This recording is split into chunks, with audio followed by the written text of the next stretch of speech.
I call the Patton Township Board of Supervisors February 9th, 2022 meeting at 5:30 to order. Announcements. Welcome especially new Patton Township residents to the Patton Township community, a place for all.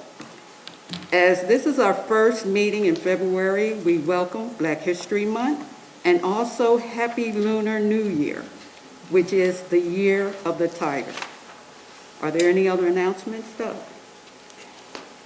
Mr. Chair, Yes. just now, the board will meet in executive session on February 18th with the Solicitor, Manager, Director of Finance and Administration, and Labor Council to review a personnel issue and collective bargaining matters related to the Police Officers Association. All righty. Any other announcements? Seeing none, as you are able, please rise and join the board in the Pledge of Allegiance. I pledge allegiance to the flag of the United States of America and to the republic for which it stands, one nation, under God, indivisible, with liberty and justice for all.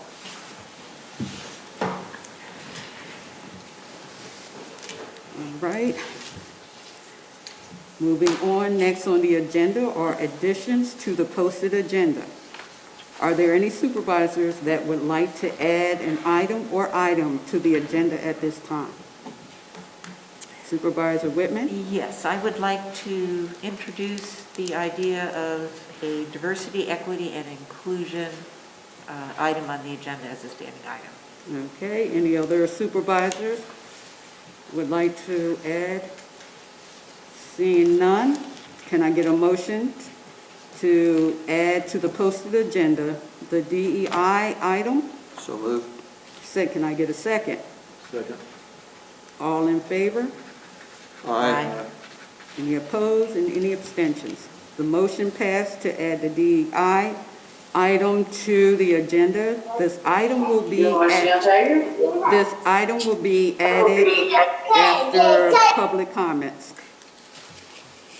All right, someone has their mic on? We took care of it. Oh, thank you. More public comment. All righty. Next on the agenda is public comments. Residents, taxpayers may address the board on issues of interest to the township. Comments related to a specific agenda item should be deferred until the point in the meeting. If you are attending by Zoom, please use the raise hand feature, the Zoom application, and wait for the chair to indicate that it's your opportunity to speak. If you are attending in person, please approach the podium and wait for the chair to indicate that it is your opportunity to speak. Public comments are limited to 5 minutes per person. Are there any public comments at this time?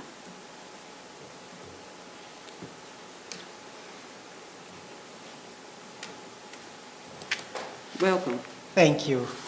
Thank you for giving me the opportunity to first introduce myself. My name is Mohammed Naveer Ibn Montaka, and I am here in the capacity of member of the Leadership Center County, the class of 2022. I am here just to observe as part of our assignments. Thank you. Welcome. Welcome. Okay. Moving next is the DEI item that was supposed to be added to the posted agenda. Supervisor Whitman, would you Yes. like to present? Yes, thank you so much. I'm going to speak, I'm going to propose that the Patton Township Board of Supervisors add an item, a diversity, equity, and inclusion item, to be a standing item on all of our agendas going forward. The reason behind this, I was approached late last year by the Anti-Bias Coalition, which is a committee of the CCU, or the Campus and Community in Unity group, and I was asked to propose this as a standing item. The Anti-Bias Coalition has reached out to every other municipality in the Center region as well to establish this as a standing item. The rationale behind this, for starters, in Patton Township, we now have a minority population standing at 28.5%, and that's an increase of about 70% over 10 years ago when the census was taken. Patton Township is a place for all, as our motto now claims, and there is really nothing else that says inclusion better than just constantly evaluating where we are examining how we're performing in terms of diversity, equity, and inclusion as a community. Another reason is when a person or persons of a minority group are reading, hearing, seeing, when we are talking about problems and or celebrations, events in groups of minority citizens, that goes a long way to helping groups of citizens feel welcome in this community. And we witnessed that when Nalini Krishnakutty recently proposed that we celebrate the Lunar New Year. So in a perfect world, diversity, equity, and inclusion would be an everyday occurrence, a baseline from which we make all of our decisions. But for now and for many, this is a new lens. We are still learning how to focus it and how to respond and establish true diversity, equity, and inclusion by making DEI, diversity, equity, or inclusion, a standing item on our agenda. We will all be learning toward this end together, how best to acknowledge and learn about this lens, as well as how to work together to achieve a true diversity, equity, and inclusion in Patton Township. So what is this going to look like? By having a standing item, DEI item, we will, I envision it as sharing a brief item of information. Could be the population statistics, as I just shared. It could be a presentation of a Heritage Month event, as we have had in the past. It could be a reference to an upcoming item on the agenda. And for example, at our last meeting, we had a presentation by a group wanting to get some funding for the performance of God's trumpets, which marks a very important event or is a certain historical or cultural event in Black history. So that would serve as a diversity, equity, and inclusion moment.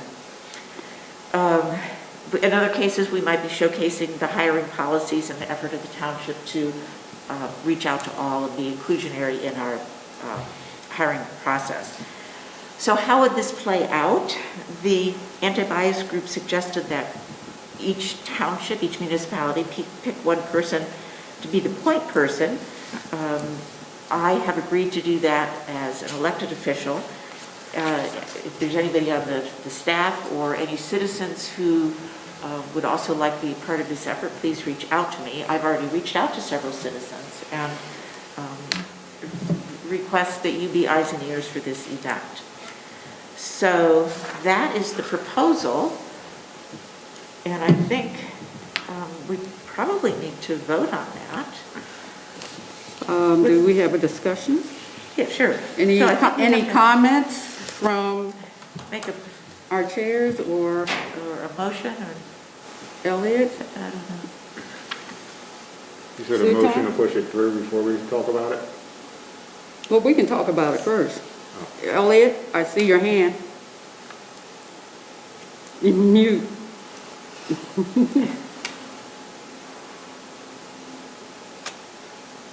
I think we need to move the motion before we have a discussion, don't we? Okay. I would like to So I'll make, move the motion. okay, can I get a second? Second.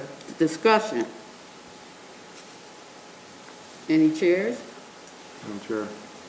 I would say, Supervisor Magruder? yeah, I would say I'm definitely in support of this. And I think I want to make clear too, even if Patton had not seen a 70% increase over the past decade in racially, ethnically minoritized individuals and communities, even if this remained just a white sort of like township, there is diversity within even white people, right? We all come from different cultures, different backgrounds. And so diversity, equity, inclusion, I would still want that to be the focus of this board. And so just want to make clear to our constituents, this isn't just about, racially minoritized people. Diversity, equity, and inclusion affects us all.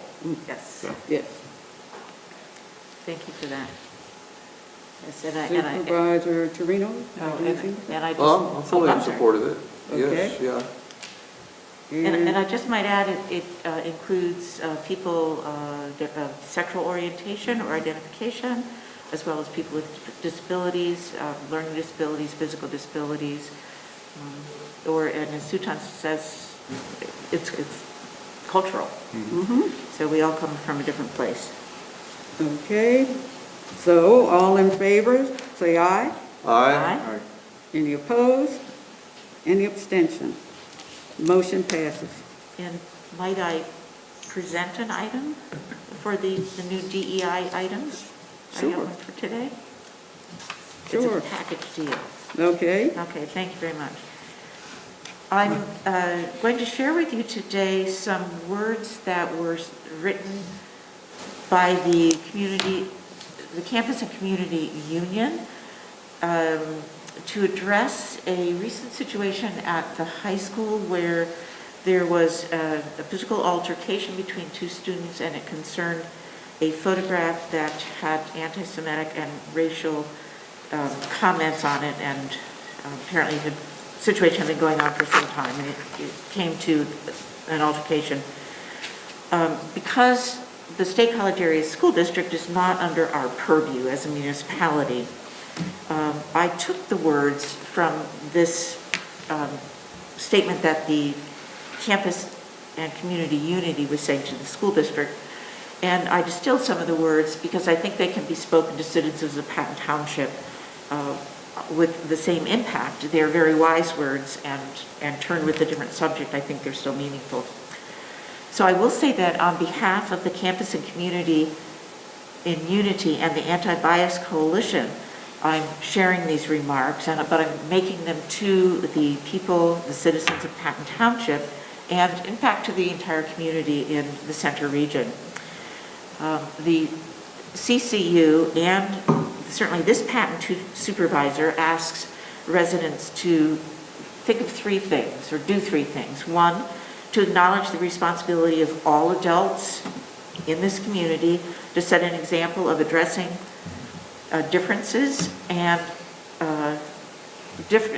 addressing differences and conflicts through civil discourse, and to model how to be upstanders rather than bystanders. Two, to ensure that we are here for our students, and any action should be taken to benefit and to educate all students and all young citizens. We must recognize the impact of harassment and intimidation and what it imposes on the safety and health of our educational structure as well as our community. And third, to demonstrate how this incident provides all the members of the State College Area School District, or by extension the Center Region, the opportunity to practice respect, civility, and restorative justice as the way to reflect and implement all of our values. We believe that mediation, transparency, and restorative justice provide an opportunity for all of our center region to foster change in behavior in order to cultivate an environment of healing, inclusiveness, and reconciliation, rather than one of division and resentment. Thank you very much for your time. thank you, Supervisor Whitman. Okay, moving on the agenda. Number 3 is presentations and public hearing. We're at 3A, the amendments to COVID-19 face covering ordinance. Doug, you want to give us a short update? Yes, ma'am. Back on January 26th, the board identified a proposed amendment to include in the ordinance that had been approved on January 19th to exempt mask wearing in places of worship. There were a couple other minor changes that I had inserted into the Section 9 of the proposed ordinance to include a couple of hyperlinks to Centers for Disease Control information. That ordinance was advertised for approval, or advertised as required for the board to potentially take action tonight. The ordinance, draft ordinance was included in the agenda. Supervisor Magruder had provided a position statement on this matter that was included in the agenda supplement, and then earlier today, some public comments were provided to the board that had been submitted since yesterday afternoon. With that, I'll turn it back to you. Thank you. Is there any supervisor that would like to make a comment at this time?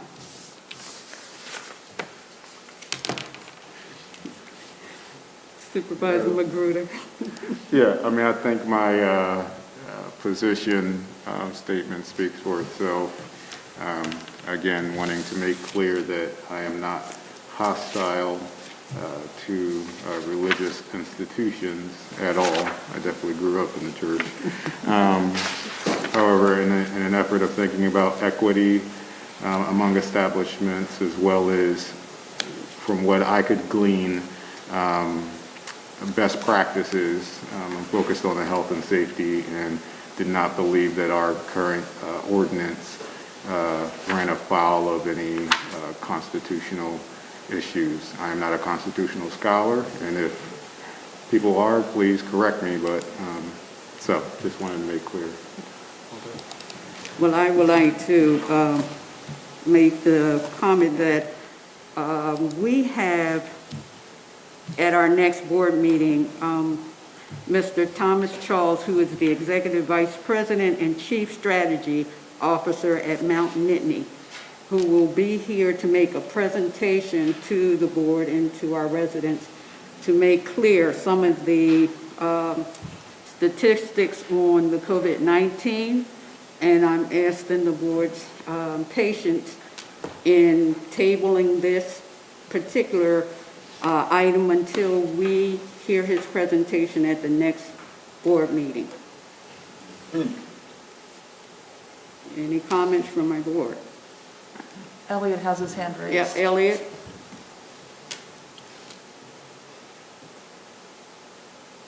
You're on mute, Elliot. He's trying to fix it. It's fine to table it for now. I'd rather concentrate actually on the fact that when a resident told me that the employees at Starbucks aren't wearing their masks, and worry about whether somebody is or is not doing this at their house of worship. But that's fine. Okay. I think that the ordinance is more aspirational than something that's putting people in jail. So I think that it's something we want to do, and we aren't really forcing it in too many ways, but if we want to postpone this, that's fine. Okay, thank you. To our solicitor, do you have any words for our board at this time? I don't have anything to add. I think if you're tabling it, we can certainly discuss this after the presentation at the next meeting. I haven't done any thorough legal research. There's not a lot of case law out there on this particular issue, which is masking in religious or facilities. Most of the cases got developed early in late 2020 and early 2021 were related to gathering inside. There is one case out of the Third Circuit that I want to look at that related to masking in New Jersey. So I can do that before the next meeting. Okay, thank you very much. Supervisor Magruder. Okay, thank you. And so just to make clear, what I'm hearing is that we're bringing in an expert who's able to provide an assessment of COVID cases Yes. here in our area, which will help us then inform whether or not we should continue with this ordinance. And so the Yes. public comments asking that we consider, removing this ordinance, we hear you, and it's going to be based on the evidence from experts. Yes, thank you. Are there any public comments at this time? Elliot still has his hand. Oh, Supervisor Abrams. Yes, I appreciated Sutan's comments, and I thought they were well-reasoned, but I can see a number of different points on this, so I'm glad that we're tabling it. One way might be to change the wording, so we're saying that masks are required in buildings that are open to the public, and not specify whether it's religious or commercial or what it is, but it's a place where people go into and the public is allowed to go in. I don't know if that would help anything, but I'd rather have a thing that doesn't divide people, but allows them to come together on an issue. Okay, we'll speak on that. Supervisor Whitman? I was just going to add that I believe that's the way the resolution is currently written, but that we also then inserted an exception to public spaces, saying that places of worship were exempt from that. So Okay. just a clarification there. Any other comments before I move on? Doug? Yeah, the current regulation is, if you go to section 2.1B, it says masks, and I'm paraphrasing a little bit, are required inside any building open to the public. So under that, if a church is open to the public, then they would fall under this requirement.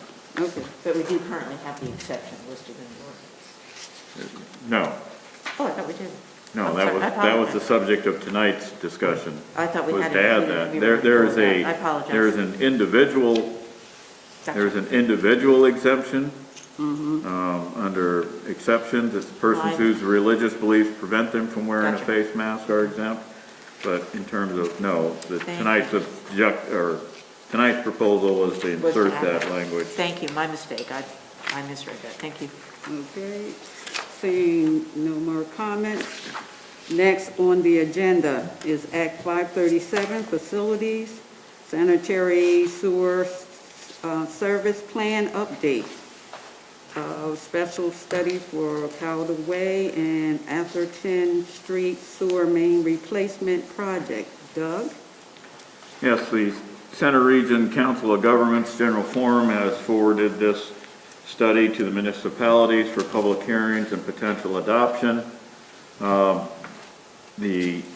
Because our planning for our public sewer system is conducted on a region-wide basis, the Pennsylvania Department of Environmental Protection requires that each Center Region municipality review this study and conduct a public hearing and individually take action to amend the 537 sewage facility plans.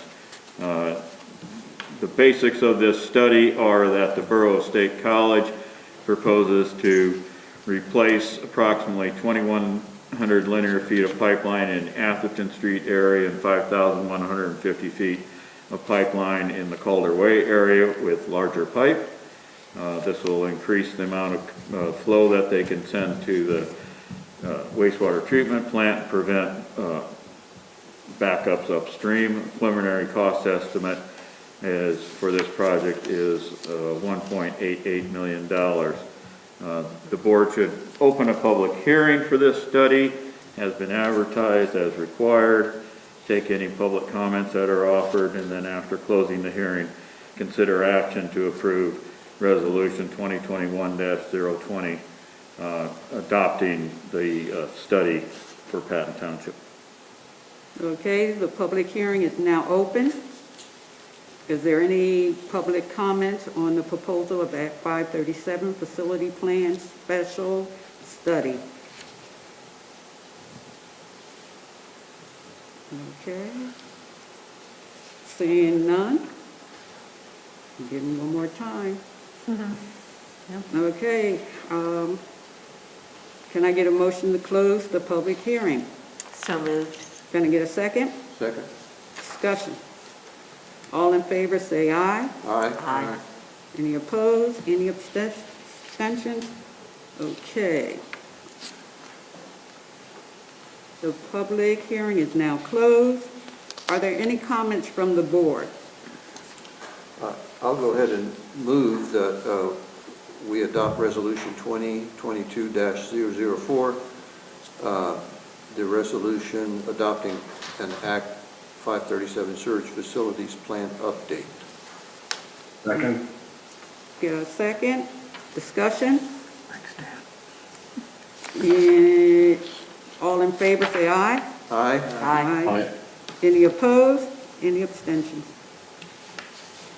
The motion to adopt the resolution 2021-020, Act 537, passes. Just, Mr. Trevino did correct that. The actual adoption number, or resolution number is 2022-004. Apologize for the mistake in the All agenda. right. So it's 2022 -004. 004. That's it. Thank you, Supervisor Trevino. All right, moving on. Next on the agenda is the Public Safety 2021 Year-End Report for Police Department. Chief Jolly. Thank you, Madam Chair. Can you hear me okay? Yes, we Yes. can. Okay. So I have compiled for you the 2021 year-end police report. I can assure you I'm not going to read this line for line, as it's probably about 25 pages in total. So I'm just going to hit the highlights for you. In 2021, our agency ended with a complement of 20 officers. Breakdown of my position, 3 sergeants, 13 patrol officers, and 3 detectives. And then we also have 2 support staff as our secretaries. One of our detectives' primary duties is to do narcotics investigations. And during 2021, that detective arrested 8 individuals for selling substances such as heroin and fentanyl. He also works closely with the Office of Attorney General, Bureau of Narcotics Investigation, and also the Center County Drug Task Force. In 2021, one of the biggest things that was accomplished through the drug investigators here in Center County was the closing of 2 significant PA state grand jury cases. It involved law enforcement from all over the county, and it resulted in 2 indictments, and several more arrests will be forthcoming based on their investigation continuing on. But as a result of that investigation, again, several people have been arrested and numerous more will be, and they were dealing heroin, fentanyl, crack cocaine, and methamphetamine. And that investigation and these arrests have stopped a pipeline of drugs that were coming directly to our community from the Philadelphia area and the Newark, New Jersey area. So fantastic job by all the staff involved in that. Our drug investigator here in Patton Township played a big role in that. And I want to thank our partners in Philadelphia and Newark, New Jersey that collaborated with us on these arrests. A great deal of emphasis continues to be placed on training. We take pride in the education our officers have, and particularly the training, but we want to be sure that we continue to provide them with the cutting-edge, contemporary training that is out there and available to police officers here in the state of Pennsylvania. So the Municipal Police Officers Training Commission, or MOPEC, mandates specific training that our officers must complete each year. But then you'll see I've listed quite a few other different specialties that our officers participate in and receive training in. And I'm going to talk a little bit more about training in the next document that I included. So we'll move past that. In 2021, our officers, again, were trained in the use of naloxone. If you're not familiar with naloxone, it is a medication that when administered via a nasal spray can reverse the effects of an opioid overdose. In 2021, our department had to use naloxone on 6 different occasions. Unfortunately, that's an increase from 2020 when we used it 4 times.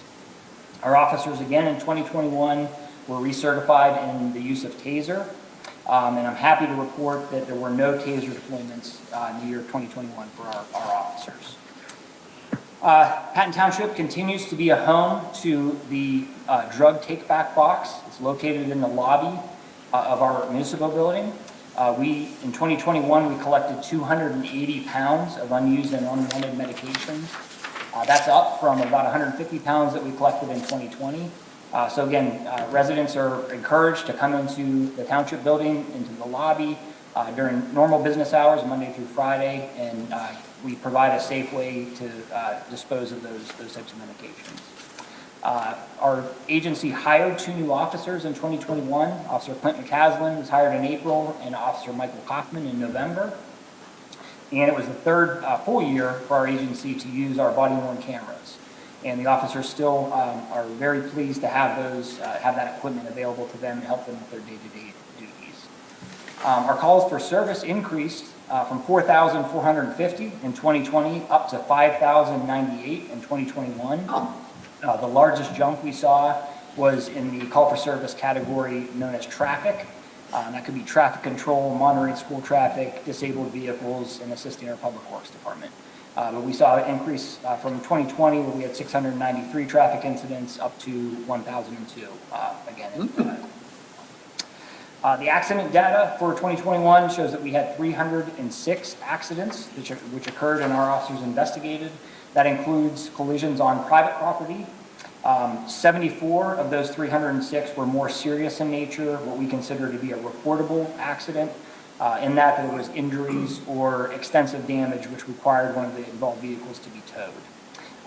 This is an increase from 2020 when we investigated 244 incidents, and the serious incidents increased from 65 in 2020 again to 74 in 2021. You'll note that most of the serious crashes were along Waddle Road, where we had 23, and then 19 along the North Atherton Street corridor as well. We have our bike patrol statistics there. Again, we utilize bike patrol as a great community relations tool and be able to get our officers out in the public and to interact with the public when the weather is appropriate. So we'll get them out there again here hopefully in the next couple months. But I just want to take a moment to commend the officers and our support staff here at the township for their diligent service to the community. Our agency continues to provide services in a courtesy, professional, and respectful manner to all of our residents. The next document I've included is something new, and it really kind of outlines all of the training that our officers have received. And again, I'm not going to go through everything in here, but I thought it was important for the board to see, kind of breaks down, again, what's required. So again, MOPEC requires us to do 12 hours of in-service annually. We take that a step beyond, though, and our officers do at least 32 hours of in-service. So on the chart there, you'll see by year. So I included this year's training, has the MOPEC required training. On the left side, those are the topics that were discussed. Those are each 3 to 4 hour blocks typically. And then on the right side is the elective training that we've added. The last couple of years have been topics that inside the agency we've picked, but generally the Board of Police Chiefs here in the Center County region decide what topics that we're going to but like I said, I took it back to 2014, so you can take a look back through just to see the topics and the different various types of training that our officers have received throughout the years here. And all of these documents, since we're kind of scrolling through quickly here, are going to be available on our website. I'm going to include my reports so everybody can take a more thorough look if they'd like. The next document is our calls for service and use of force comparison for 2021. Again, our officers handled 5,098 calls for service, and we made 171 arrests. So that means 3.3% of our calls for service resulted in an arrest in 2021. The 171 arrests does include items such as ordinance violations and things like that.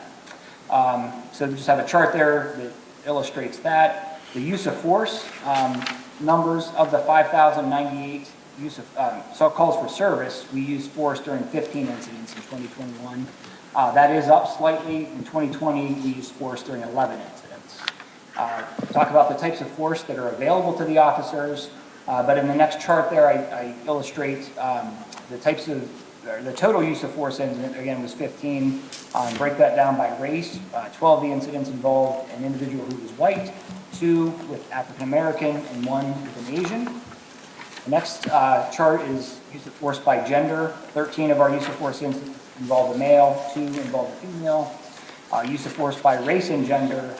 White males accounted for 10, white females 2, African American male 2, and Asian male 1. The types of force that was used, control and compliance, were 14 of the incidents, and threat of OC or pepper spray was 1. And then control and compliance by race and gender broken down. white male should actually be 9, that's a typo, but African-American male 2, white female 2, Asian male 1, and then lastly, the threat of OC by race and gender is with a white male. There was one report of a subject who received a minor injury during a use of force incident. However, the individual refused treatment by emergency medical services that was summoned by officers. And then there was also one injury to an officer as a result of a subject resisting arrest. The officers ended up suffering a shoulder injury. We did not investigate any complaints related to use of force during 2020. The next document that I have prepared is our arrest distribution report, and I have that broken down by arrestees' race, ethnicity, and also by gender. Now you'll see that on the bottom it shows a total of 146, and I just told you in the last one, the last report, that we had 171 arrests. But again, this is the data that we are required to provide to the state. So things like ordinance enforcement are not included in this. But these are the uniform crime reporting offenses that, again, we report to the state. So the first chart there, you'll see by race, of the 146 arrests we made, 112 were white, 20 were African American, and 14 were Asian. By ethnicity, the next chart shows that 5 were Hispanic or Latino, and 141 were not Hispanic or Latino. And then lastly, by gender, it shows that 97 males were arrested, 49 were female of the 146. And then lastly, my last chart, this is again something new that I'm including for the first time here. This is something that we just started to collect in June of 2021. So this is half worth of data here that we have to show you. This is involving traffic stops and person stops. If you go down to the next page, the next chart there, kind of breaks it down probably best so it's all in one place to see. But the green are the contacts, red are warnings, and then blue are the citations, traffic citations that were issued to each of those demographics. Now you'll note that those don't necessarily add up. There's a couple reasons for that. Number one, on a contact, an individual could receive multiple citations or multiple warnings. Another is this is kind of a pilot program that we're trying to collect this information from our officers. So we are relying on them to accurately provide the data to us. If an officer forgets to put down some information, that will obviously throw off the numbers. But I thought this was important enough and accurate enough to give you a pretty good snapshot of kind of what's going on with traffic information. So again, just to run through a few of them here, you see contacts with white males. We had 589 total contacts, 393 received warnings, and 118 received citations. African-American males, we had 103 contacts, 68 warnings, 17 citations. Asian males, 154 contact, 94 warnings, and 50 citations. And Wow. Identifies as any other group, 14 contacts, 9 warnings, and 1 citation. So again, you can see the information there. We have it broken down for females as well. But I thought it was kind of interesting. It's something I'm eager to continue to collect this data so we can kind of continue to see if we see any trends that we need to address. Again, this is the most accurate data that we can compile based on what we have available to us right now. But we're still continuing to look at different ways that maybe we can make this a little bit better and more efficient. But I thought it was interesting and wanted to provide it to the board. So that completes my 2021 year-end report. Okay. Chief, please thank all of your officers for their service and their sacrifices, and we truly appreciate their service. Any supervisors have any questions? Yes, Chief. Supervisor Magruder? Yeah, Chief, thank you. I'm curious to know, do we know who are using the drugs?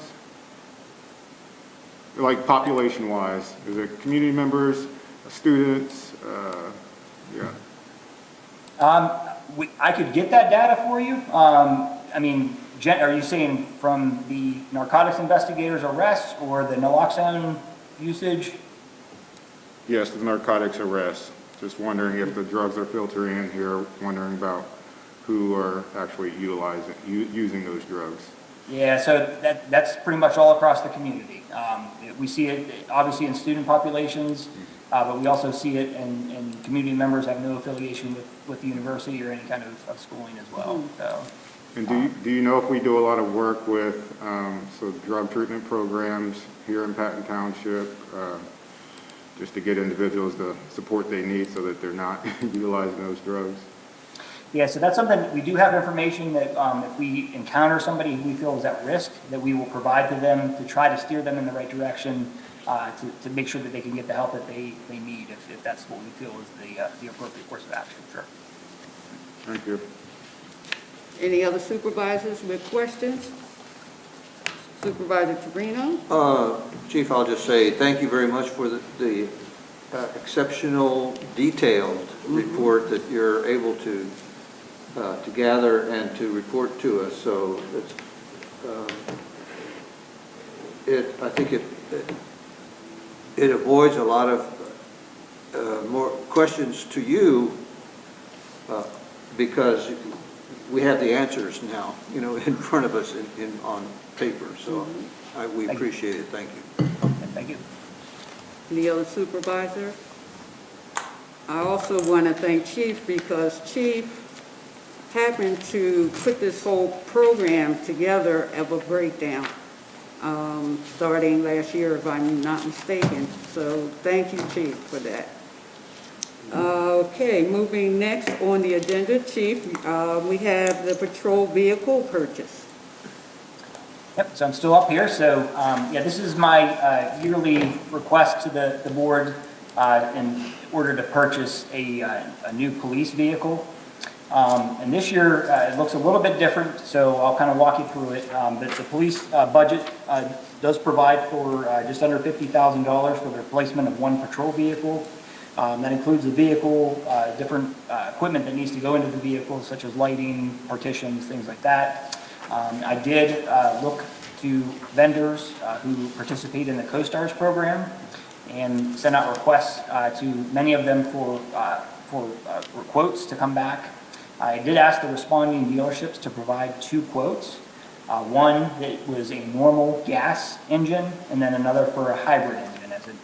From discussions previously at some of the board meetings, I wanted to get those 2 numbers to be able to provide to you. So I did provide tables that have the numbers that came back from the most competitive dealerships. And I wanted to, again, provide those to you and to seek your input to see which vehicle that you would like to see our agency purchase. I think that vendor might be a moot point because I see that Lake Ford was the lowest bid for both. So the vendor I think we might have figured out. But I just wanted to see maybe what your thoughts were on a gas-powered or hybrid type engine. The only thing I'd like to note, I don't necessarily have a preference.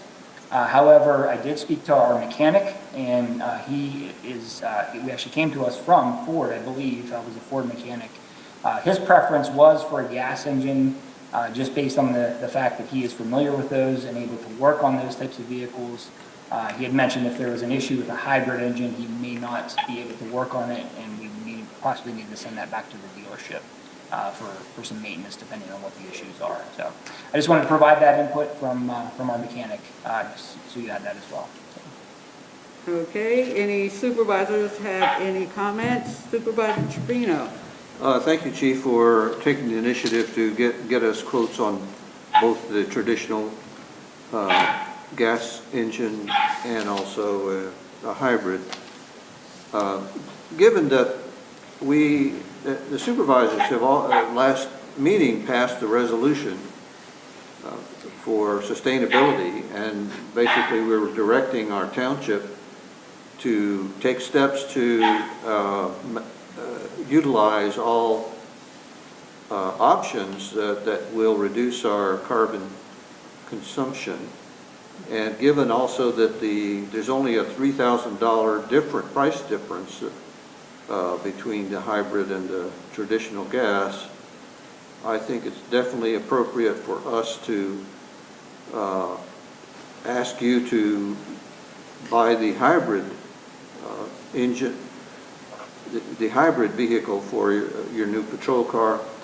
And as to the mechanic, I would a little bit facetiously say, and I apologize if it doesn't come across very, very nice, but I think the township staff needs to understand that we, the township, are moving towards sustainability.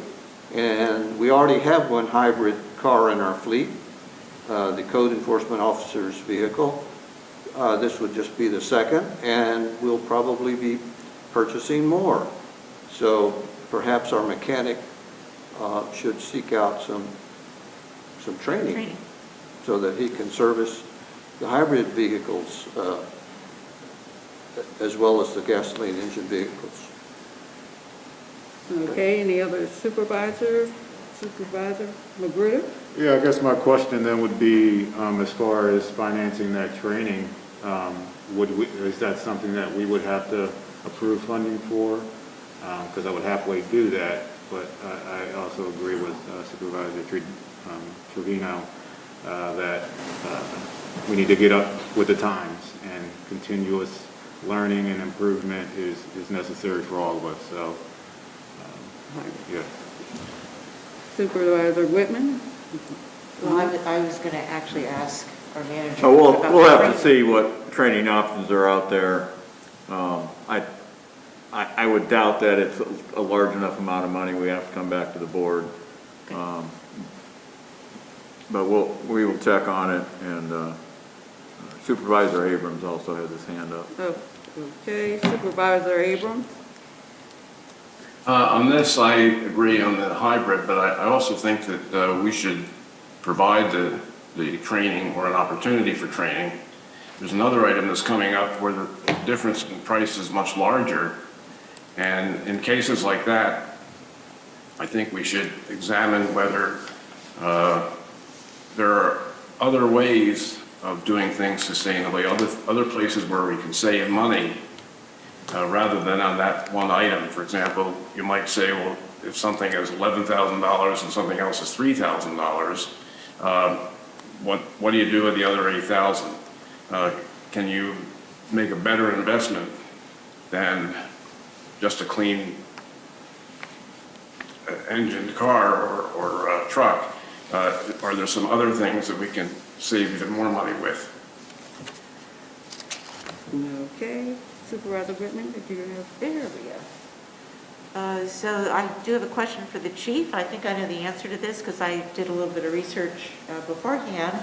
I think the important question to you is whether the gas-powered vehicle or the hybrid perform as equally to meet your needs. And I actually went to the Ford website, and under their own admission, they admit that that their vehicle, this, don't leave, we'll find it now, is the only hybrid vehicle. The police interceptor utility vehicle, all-wheel drive, is the only pursuit-rated hybrid police utility vehicle. So I'm assuming it meets your needs. I would never want to compromise your needs or your safety in doing your job towards the end of sustainability, but as long as we can do both, I think I would certainly weigh in on the end of the hybrid. So I did speak to our neighbors over at Ferguson Township. They actually have, I believe, 3 of the Ford hybrid SUVs as we speak. So, and they said that there's no compromise as far as performance. So. And I did check with my in-house expert, my husband who grew up as a mechanic, and he said that electric motors are torque superstars. So because they can start immediately, similarly to when you turn on a blender, it goes up to full speed as soon as you turn it on. So that made me feel good about that. And as long as the research and development is up to making a satisfactory performing mechanical item, then I say go with the sustainability. Okay.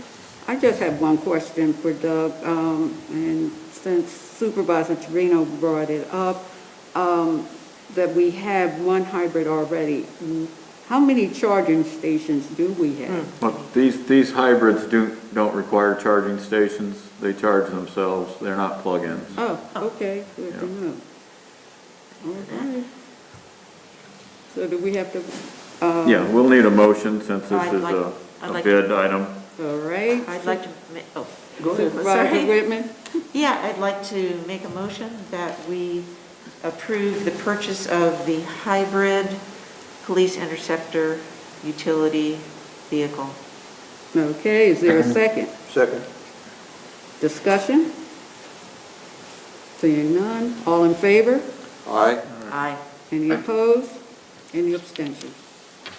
The motion passed. Congratulations, Chief. Thank you very much. Got a new car. Can I get the old one? We're gonna want rides. Moving on, next on the agenda is Public Works Operations. Zero-term mower option. Doug? Mr. Ken Soder's gonna do this one. Oh, okay. In 2021, we had placed money in the budget for the purchase of a zero-turn mower. As you all know, we increased the amount of grass that we've been mowing quite a bit over the last few years. We were looking at ways to keep up with it or to increase our efficiency. With the addition of a zero-turn mower, it will cut our mowing time approximately 30% from what we do now with the equipment we have. We had looked at both battery-powered and gas-powered options. I believe the largest thing we're looking at with a zero-turn mower is we want to make sure that we have a rear discharge because we are mowing next to right-of-ways. So we want to make sure that it doesn't matter what direction we're going, we're not throwing debris toward vehicles or toward people on sidewalks or near where we're at. So you can see there is a significant difference with the battery-powered versus the gas-powered. Let's go to the agenda, please. Yeah, so the two options that would fit the needs of the department are the Hustler Z1 gas-powered at $10,400 or the battery-powered Gravely at $27,000. Okay. Are there any comments from Supervisor Torino? Thank you. In this case, I think the price differential is so huge. I personally would not try to justify to our taxpayers spending an extra $17,000 just so we can have a battery-powered mower. And I believe here it's not a fault, but the challenge is to the industry to try to get manufacturers to create a product that is competitive price-wise with the current gasoline-powered mowers. So I would suggest to the board that we authorize the purchase of the gas-powered Hustler Z1 mower. Okay, Supervisor Magruder. I agree with all that, and just on a quick search, seeing that some gas-powered, their batteries last a lot longer than the battery, as well as like charging, you got to take that into account. The electric, you need to charge that battery, and it only runs for like let's say an hour, and then you got to wait an hour for it to charge back up. So yeah, gas-powered. Supervisor Abrams, do you have anything? I already made a statement that I thought with the price differential, I think we should go with the gas-powered one and challenge the industry to come down in price. All right, Supervisor Abrams. Whitman, sorry. I'm gonna defer to Joan Bouchard, who has her hand up. Oh, okay. Just, Okay. Recognizing Joan? Can you hear me? Yes. yes. All right, good. Thank you for taking the time. I thought that there should be an opportunity for me to say something that are points that maybe we haven't taken into account. The maintenance for these electric vehicles is probably going to be a lot cheaper for the electric rather than the gas-fired one, because there's no engine, so you don't have to worry about all those issues with one that does have an engine. And also, naturally, it's cleaner, so it's not adding carbon monoxide to the atmosphere. But also, I think we need to, as much as it's possible and feasible, be leaders in this. You know, the people who live out in the community like me are looking for leadership on this, and I'm very happy that we did the second patrol car as an electric vehicle.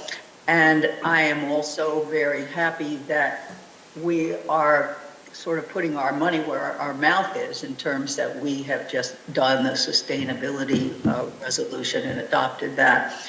And I do like the idea of making sure that we're getting our bang for the buck. But it's too bad we have to purchase this right now because it was another year or so.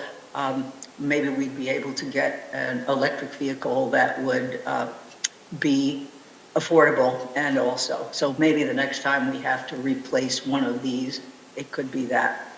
So that's what I had to say. And thank you all for your leadership on this. All And that's right. it. Thank you so much. Supervisor Thanks, Whitman? Betsy. Supervisor Whitman? Your hand's still up. Your hand's Yes, it still up. is, thank you, yes, I was just, I realized that, sorry about that, I was, yes, thank you to Joan Bouchard and all that you do in the community to encourage the use of sustainable, towards sustainability. I would just like to make a motion that we recommend, that we purchase the gas-powered Hustler Z1 and charge all of us when we go to PSATs and we're looking around the parking lot with all the equipment that they like to dangle before us, that we ask every single vendor if the piece of equipment comes in a hybrid form or an electric form, and if not, when is it going to be? So that is about applying the pressure, encouragement to the market. All right, is there a second? I'll second. Discussion? Supervisor McGruder? I imagine this is already happening, but just like thinking about warranty and stuff like that on these vehicles, I'm hopeful. I couldn't tell you exactly. Ken, do you know what warranty there is on that Hustler? And I guess I don't need to know exactly what the warranty is, just want to make sure. Yeah, there'd be some, whatever the standard for the industry is. I don't know if it's 1 year or 2 years. And I guess the other question, Ken, what kind of life do we think we're getting out of this zero turn? They're a commercial graded zero-turn mower. Most of the, landscaping contractors run these machines 2,500 to 5,000 hours before they, dispose of them or trade them off. So for us, about 6 or 7 years, probably. At least, yeah. Okay. So I think that, it's going to be a big impact for us because this is an additional mower to what we've been using.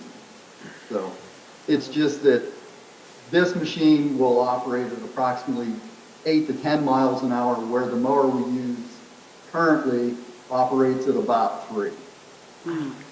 So. Okay.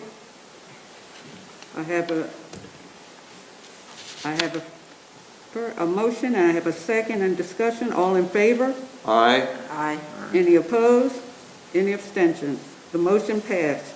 Thank you. Thank you. Okay, moving on, next on the agenda is engineering, planning, and zoning. Planning Commission report. Jim Payne will provide a report from the Planning Commission's activities. Okay, welcome, Jim. Thank you. Good evening. Our PC meeting Monday, February 7th. Major portion of the meeting dealt with Toff Trees West and the proposed Mount Nittany Health Outpatient Center. There were no action items at this time for that, which I'll briefly explain shortly.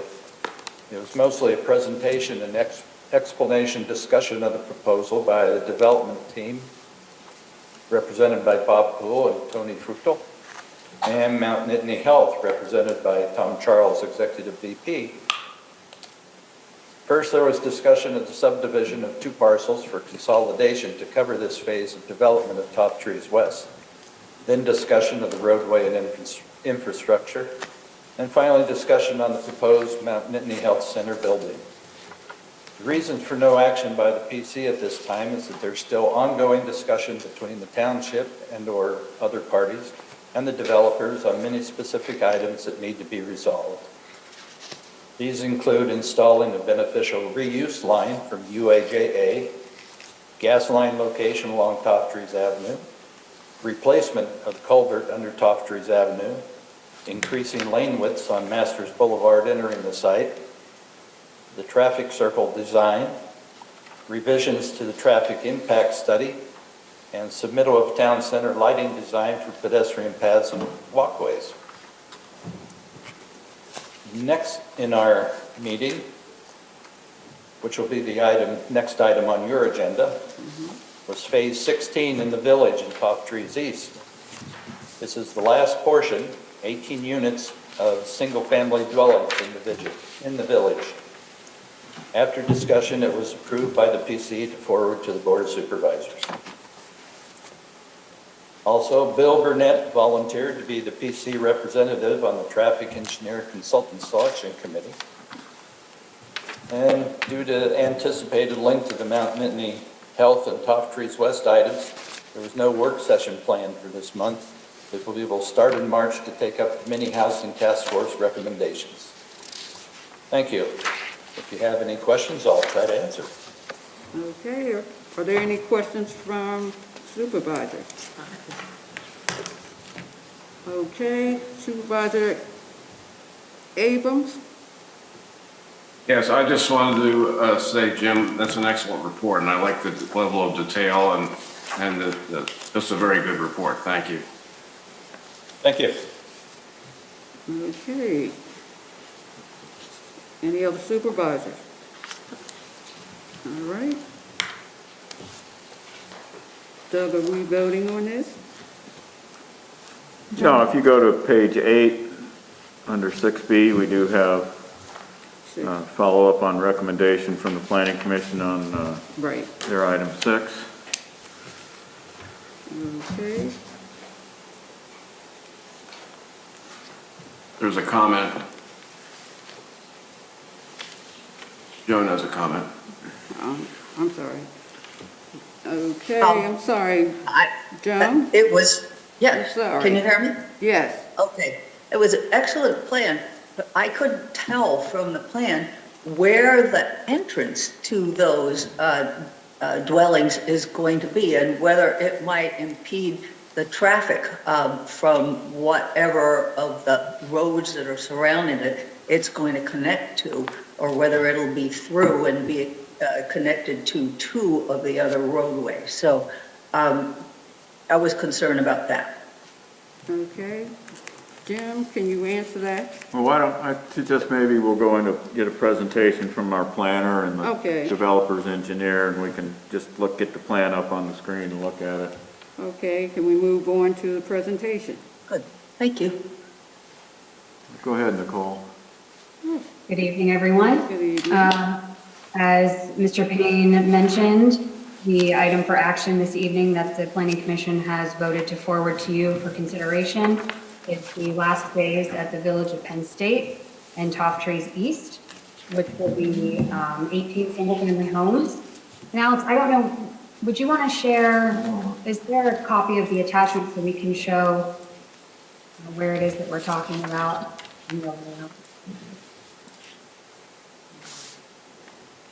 Thank you.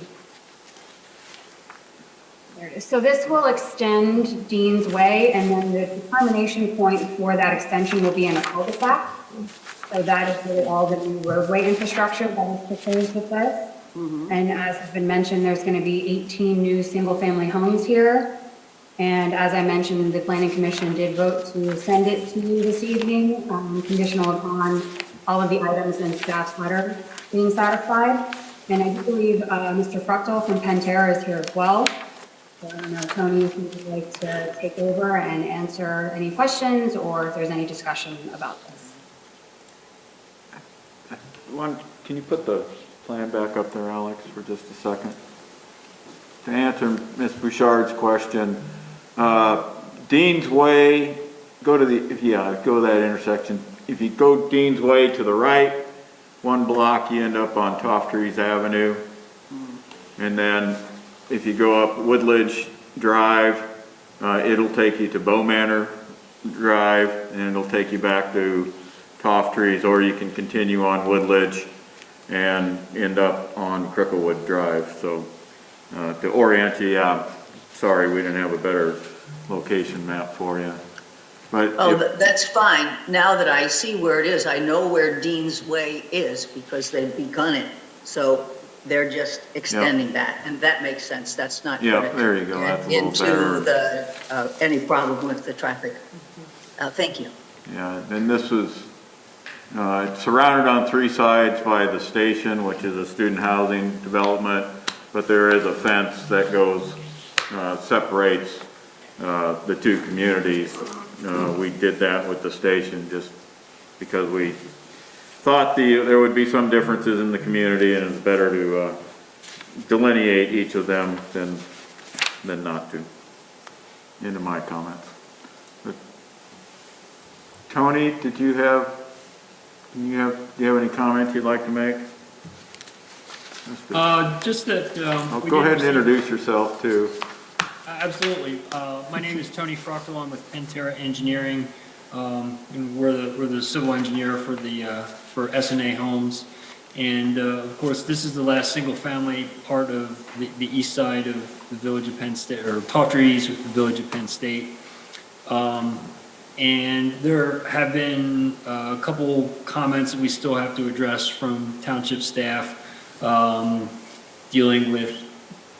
One of them had to do with street trees. We're trying to just get some resolution on what that is. The arborist asked for some diversity in the street trees and wanted specific types that root systems wouldn't impact streets and sidewalks and such. So I would say it's a couple minor technical items that we have to wrap up, and that'll be done probably in the next week or so.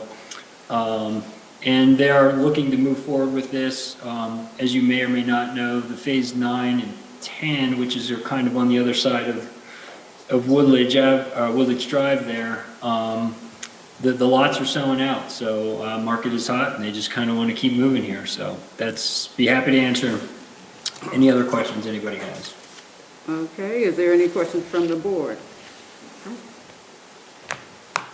Okay, seeing none. And we're on 6D. Madam Chair, Oh, I'm sorry. I'll move that we approve this plan as recommended by the Planning Commission with the additional, Doug, whatever, Conditional approval with completion of all items noted on staff comment letters. Thank you. Okay, is there a second? Discussion.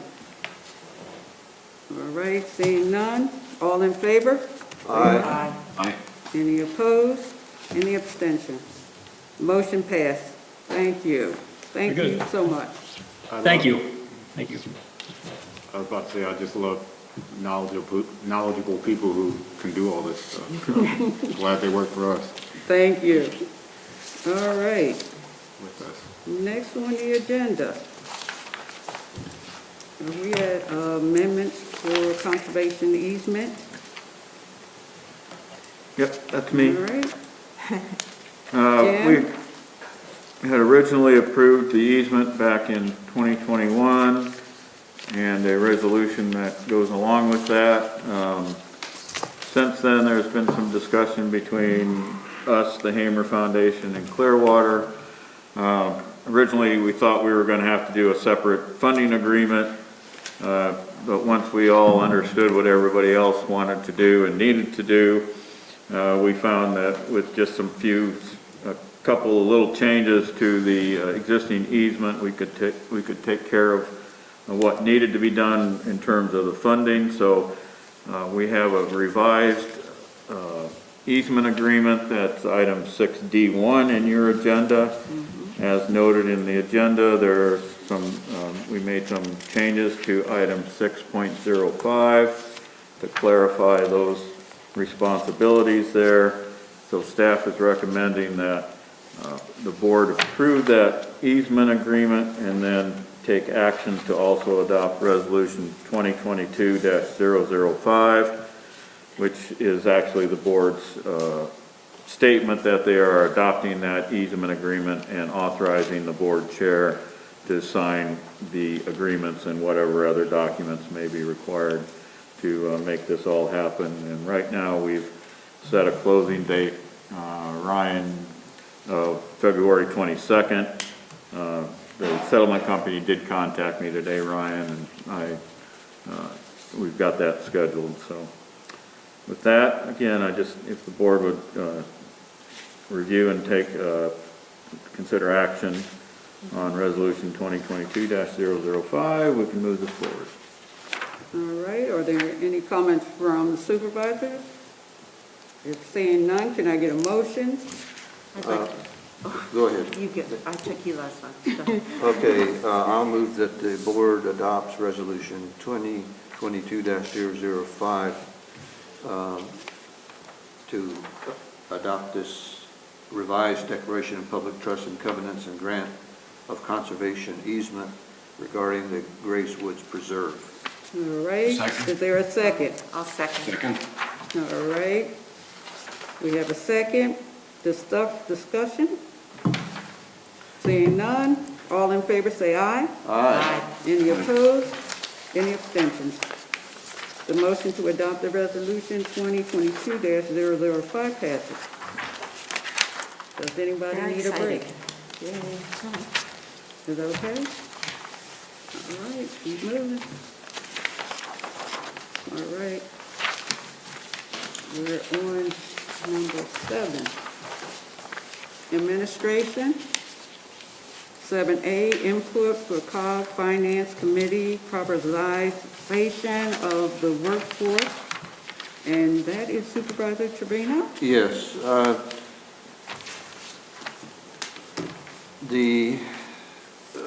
Just as an intro, the agenda provides an intro to why this is on our agenda for now, for the board consideration.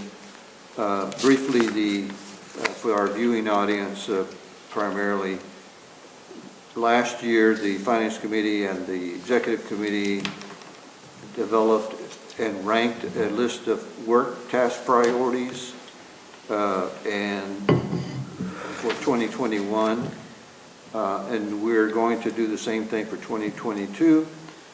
The chart that's included in the agenda, chart number 7A.1, includes the work tasks from last year with the ones that have already been completed lined out, so those are no longer, we don't need to take any prioritization action on those. The remaining work tasks need to be reprioritized for 2022. The Finance Committee and Exec Committee wishes to get municipal input on these priorities, and then the average of all the priority ranks from the municipalities will be averaged to create an average rank to direct the COG administration and also the COG Finance Committee and Exec Committee as to which ones take precedence based on these ranks. So I hope some of you have had a chance to go through this chart, but since we need a single priority rank from us, from each municipality, I will do the averaging of your Okay. ranks. Now, I'll let you know that some of these tasks you may not really understand or know anything about, and that's fine if you don't have a way to rank them. I've ranked them all myself.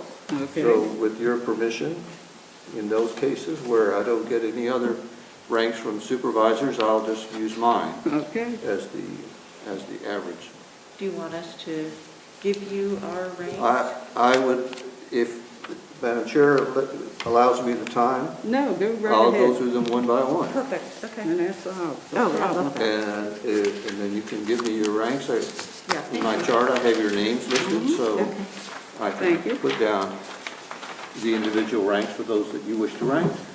On top of the list would be number 2, review funding from the State College Firemen's Relief Association to the COGS Fire capital budget for apparatus replacement. A, B, or C? A is highest. A.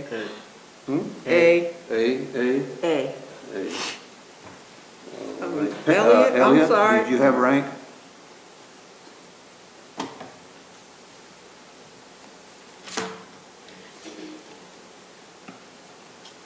A, I agree. Okay. Number 3, discuss potential methods to catalyze private investment for projects approved in the Climate Action and Adaptation Plan. Anybody wish to rank that? A. A for Betsy. Anyone else? A. A for Pam. Elliot? Sutan? What'd you say, Elliot? A. Okay. Sutan? A. All right. Number 4, review allocation of administrative costs to determine if the administration fund should be allocated throughout the 25 other COG funds. Anyone wish to rank that one? I give that a C, just saying it could be You're saying C. C? Yeah, Okay. Anyone else? deferring. Can I ask what you chose for that one? I chose Okay. B. Yeah, that's what I had, B. B. B for Susan. And Sutan, you Elliot? said what? C? B. B. B, okay. Elliot? B minus. B minus. Okay, number 5, discuss funding of COGS capital budgets, especially Millbrook Marsh, library, and pools. I give that an A. Betsy, A. Yeah. A. A, Elliot. A, Pam, right? Yeah. A. A, okay. Number 7, discuss if there is a desire to update agreements with Center County and the Library Federation. I give that an A. A from Betsy, Let me get her a B. a B from Pam, B. B from Sutan. Elliot? B. B, okay. Next is the monitor the financial status of the code agency. I give that a B. A B from Betsy. B. Did you say B. B, Pam? Yeah, B. Okay, and Sutan? What's the code agency? What's the code agency, he said? Oh, good question. Good question, Since yeah. it's your first 2 months on the board. In COG, there's an agency called Code Agency, and they handle all of the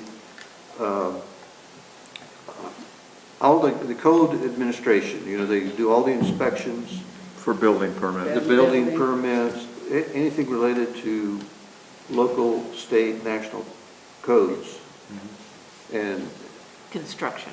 Yeah. now, it's a self-supporting agency because they charge fees, so they really don't get any municipal contributions.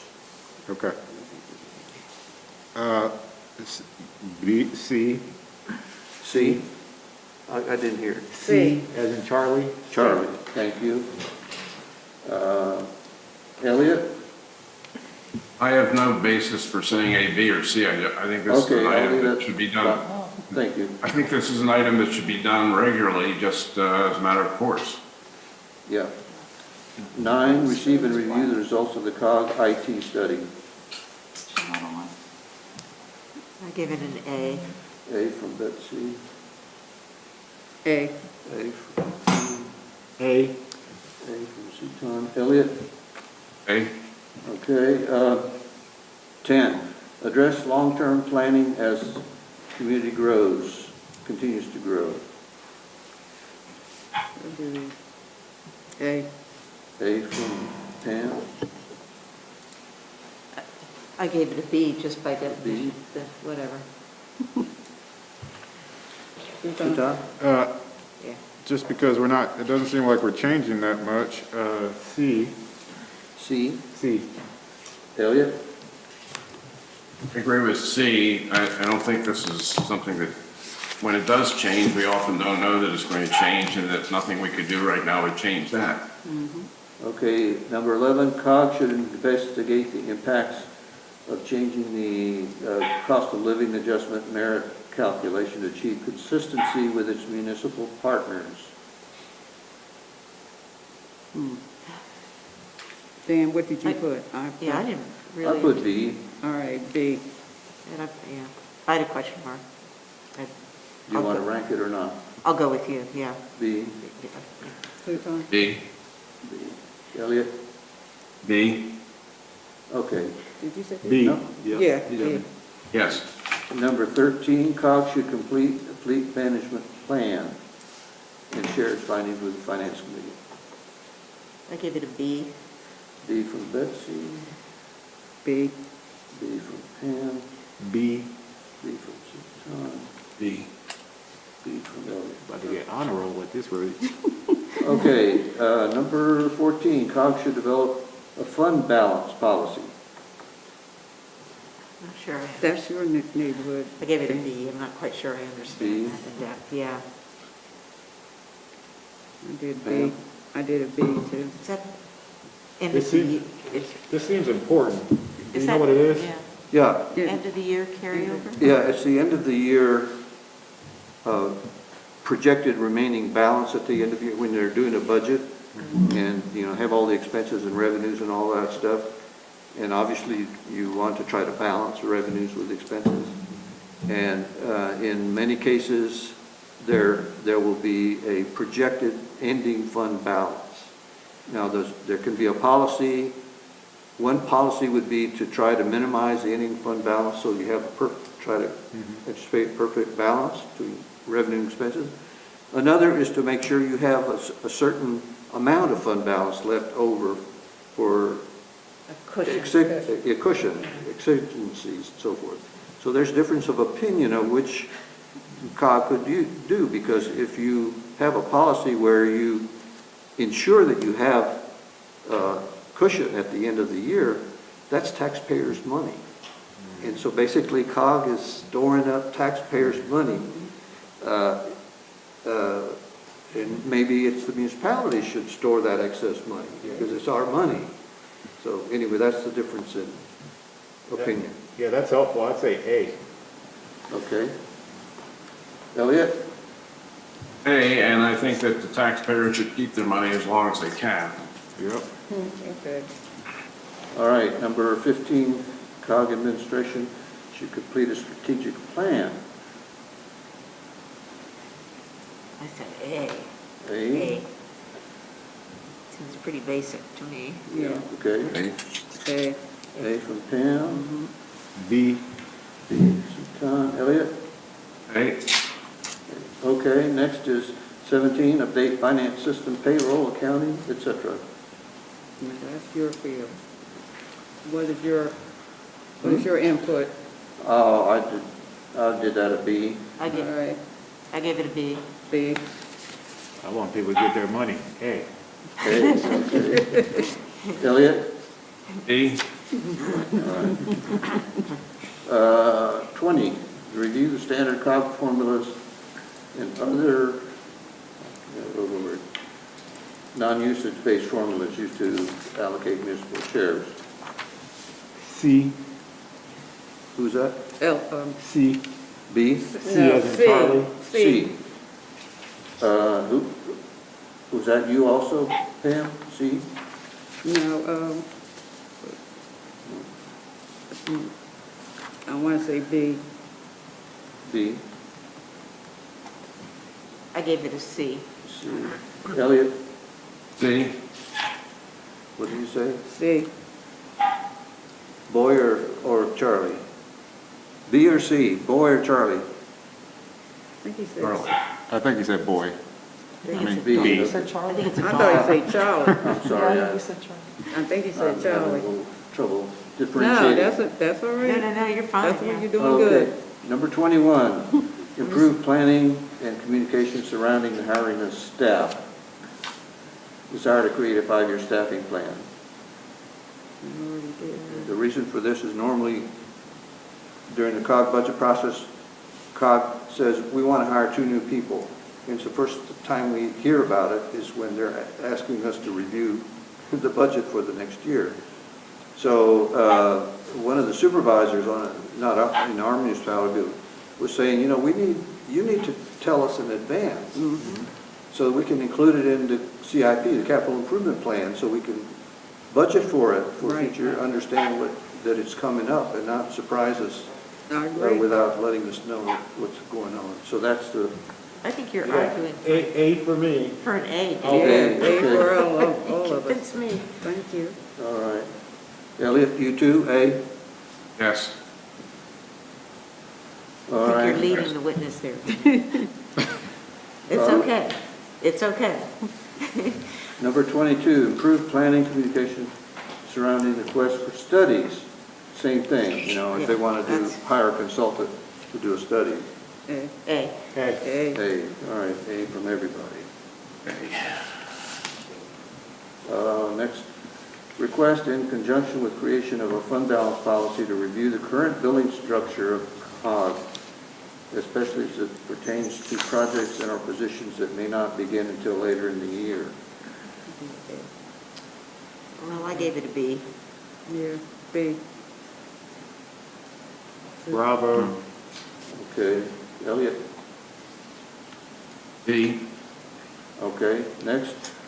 24, request to provide justification on the transfer from refuse budget to the planning budget for management services. Gave it a B as in Bravo. Okay, B. all right, Bravo. okay. Elliot? C is in chance. Thank you. And the last is a request that revenue from Center Region Parks and Rec programming be disaggregated and reported by municipality, assuming that means, you know, by the citizenship of the, which municipality the person who's utilizing the service and pays the fee. I guess because now they don't do that. Right. I gave it a B myself. Okay. And there's some in the back too. I said the last couple of Okay. B. There's Oh, three. yeah, there's some on the back. Yeah, just so you know. Oh. B from Pam, anybody else? Charlie. B. Charlie? Elliot? B. Okay, on the back of the page, number 26, West Parks Governance Committee, and I'll talk about that later, is organized. The members of the committee may need this facilitator and so forth. Should the, they'll have to approve a budget amendment, COG budget amendment to pay for that if that's the case. Charlie. What? Charlie. Charlie? Who else? Anyone else? No, I gave it a B. B. C. Okay, number 27, discussion regarding policies for acceptance of credit cards for the new software program being implemented by code agency. A. A. Okay, A. A. all right. I'll give it a B. And now the last one is 28. Um, I circled A, because you had already chosen for us, yeah, and I Okay. agreed. That's true. All right, I see that. Thank you very much. Thank you. I appreciate this. I'll Well, thank pass you. this information on to the Finance Committee. All right. Send me a copy of that when, just the final ranking, so I have Okay. for the minutes. Thanks. All right, next on the board is 7C, input on website migration. You got- No, No. No? 7B is next. Oh, okay. Pending 11. board work test. Well, yeah, so unfortunately, SurveyMonkey has failed us again. It only recorded 2 responses. Oh, get out. So I'm gonna have to we can either do the process that you all just did for COG for the few things we have on our list, or I can figure out a different way to collect that information and we can do it again, and I can just report the results at the next meeting. So, your choice. Well, Now or next meeting? Next meeting. next meeting, Okay. all right. Madam Chair, could I report? Yeah. Responses did you get? I don't know, but obviously something's not working right, because it's been consistently only giving me 2 responses, so. I would like to take a 5-minute break. Thank you. All righty.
we back? Yep. Okay. Back in session. Moving input for the website migration. Doug? or Larry, you want to take this one? Yeah, guys, can you hear me? Yes, we can. Okay. Doug, do you want Sophie to share her screen, or are you going to just use? Yeah, we can do that. Okay, so as you guys all know, I'm gonna just take a quick overview and then hand it over to Sophie, and she can tell us what she's been doing. But as you know, we're migrating our current website over to a website that's going to be hosted by Civic Plus. Some locations, some localities like State College Borough and Ferguson Township use Civic Plus. So it's going to be more like their website. So we have been working diligently, mostly Sophie, to get all the information to Civic Plus so that we can migrate the website with the hopes of having the website up and running sometime near the end of June. So without further ado, I'll introduce Sophie, and she can tell you where we stand on the project. Hi, everyone. Hello, Sophie. Larry basically covered. Larry basically covered it, but yeah, we are doing our migration, and I'm trying to share my screen. I don't know, it says that it needs to be in the system preferences that I need access. Can someone give me access to share? I made you a co-host, so you should be able to share.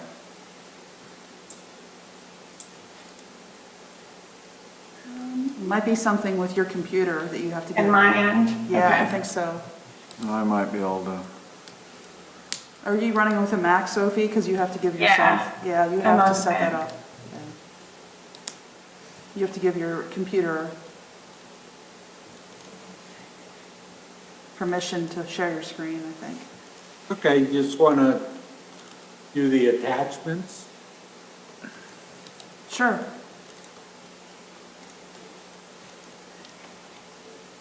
Yeah, if you have you have that in there that you could pull up for me, that's what I was just gonna show, so. Okay. And if everyone has already sent this, this is basically an overview, that Civic Plus has created for us. So the mood board, this is a mood board that they put together. They said not to too much focus on the mood board because it's just kind of, as you can see, pretty basic. But, Wow. and sorry, go ahead, I'm Doug. going to switch to my share. I've got it, the web. Okay, the from- actual link. Okay, Yeah. sorry the actual I link. don't So have let me- control. I have to remember how to do this. I also had the link for that website, the Okay. one that looks just like our website too. I don't know if I can send a Yeah, link. so we can go to that. So here's the mood board. So this is basically, we just kind of gave them our logo, obviously, and they made a very muted version of our colors. So our colors are obviously very bold, but they kind of took them and made a very muted palette that they're kind of going to go based off of that for our color scheme. So we're really just looking for input from you guys as far as this, and then we're going to show you guys the homepage layout. And those photos really are just a few photos that we submitted and some stock images. And then this is our layout of what the website will actually look like for our new site.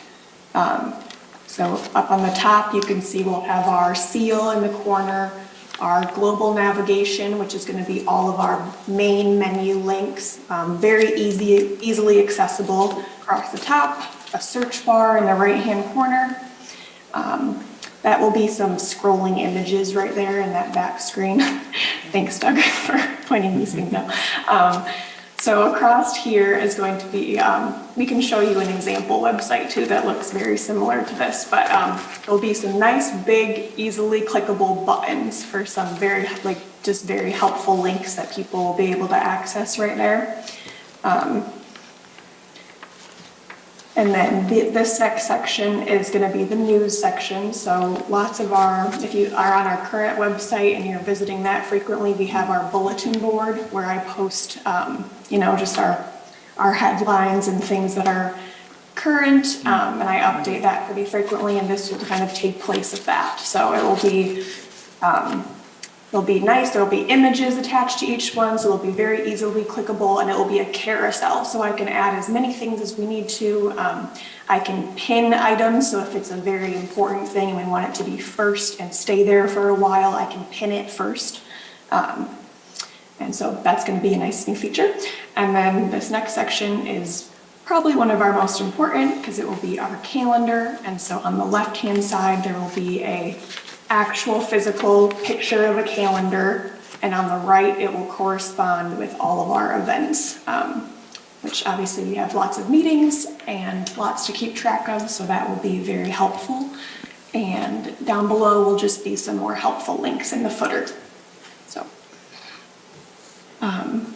Sophie, what's the address for the site that we were looking at? It is wyndhammaine.us.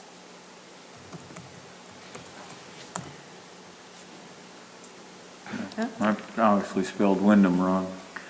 WINDHAM. wyndhammaine.us. And this is basically what our site is going to look like. It's basically what I just described with the layout, but an actual duplication of it. So this is a really good example of what we are going to kind of recreate with the new Patton site. So these are the circle buttons that Sophie had talked about. And I think, Sophie, and on our layout, we had the news and then the calendar, but here they've got the calendar and then the news. I can't remember exactly. Well, what's everybody like? They want calendar on top of news or news on top of calendar? I like news on top of calendar. I always go looking for the calendar anyway, so having the news first is a bonus to me. And it also looks convoluted, the calendar. Yeah, it just looks a lot. Can you show us the calendar again? Yeah. There we go. So they just have a lot of events going on. Yeah, they do. They do a lot of recreation programming that, You can see our recreation programming is all run out of COG, so our calendar won't look quite this busy, but okay. They have an event every day of the month in February is blocked off. But no, we liked this because it was simple, it was clean, but you could still navigate easily. Yeah. So everything on the top's menu driven, big search bar, make it easy for people to find things. And then these global navigations, we can change them if we find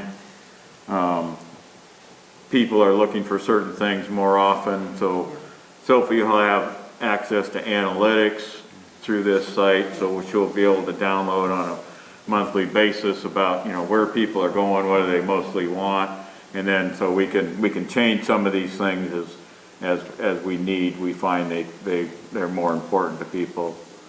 Again, everybody seems to like the big calendar, and I think that's a good asset. And then the latest news, again, it's a nice clean layout. You can scroll it back and forth, or and Sophie teaches me these things. I don't know. Now you can pin an item so it stays there even when you scroll. So I'm learning, but Sophie's doing all the hard work.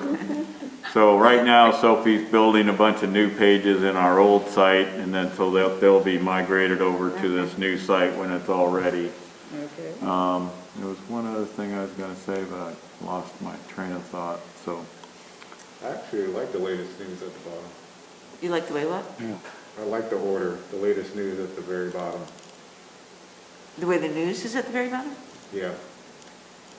Okay, we got 1 and 1. Below the count. Counts 1 and 1. What do we want in the middle? News or calendar? So I have a comment about the calendar. I might be old-fashioned this way because it's what I've seen all along from our old calendar and the calendar at the clock. I actually like a fairly larger calendar. It's also like my Google Calendar, where I can see at a glance what the information that's in each calendar square, as opposed to having to click on the calendar square to find out what it is. So by having it the first way I described, with even though events are tiny, I can see at a glance, for example, when I go to the COG calendar, that, wow, one day there's a lot of meetings and I can focus in on that day. It is one of my meetings that day, and so on. Okay. Yeah, so I'm a spatial person. And Right, okay, so that option is available. yeah, there, that's, I mean, Yeah. I just tend to like that, but maybe some people don't like that. I don't know. So that's, Well, it's, that's a couple clicks from yeah, the that's what I was homepage. going to say. You have that option. Oh, you can Yeah, have he it just did displayed? it. You He can have it just did displayed in He just different ways? clicked to where Well, the yeah, calendar would let me be go good. back to the, Oh, so, yeah, I mean, we can talk to him, we can, oh, okay. I mean, maybe the default, so if you go to view all events, and it takes you to this page, and then click on month, and then it takes you, Oh, okay. and then you can scroll through the months too, Okay. or I guess you Okay, can't, yeah, that's you good. can scroll Okay. from month to month. Yeah, that's like COG. Yeah, it just feels like. I'd say I would agree that you're a special person. So Tom, what did you? Yeah, it just feels like if we're gonna, because I like this, obviously, layout too, and I imagine a lot of people will wanna see that larger picture. And so because of that, you're gonna be clicking to get more details anyway. That's why it feels like it's just too busy. It doesn't make sense then to have those other, Those other steps in between? yeah, well, not the steps, but, you know, the stuff to the right of the actual calendar. Oh, I see what you're Yeah, saying. yeah. I mean, I Just get have what. the big calendar Yeah, I and get what then- you're saying, that we're not gonna have that many Events. events.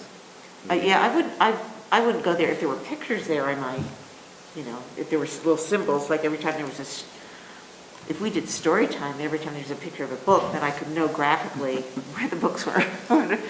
They're like, move on. Like, I guess I don't go to the words, I go to either the spatial placement or a graphic symbol. That's just me, but I know a lot of people are spatial and visual, a lot of people are, you know, not spatial visual, so. Okay, can I have comments from Elliot? Is he still there? Well, I was just saying that Betsy was a special person. Okay. But that, are there going to be instructions for how to put the calendar into your own device? I am not positive.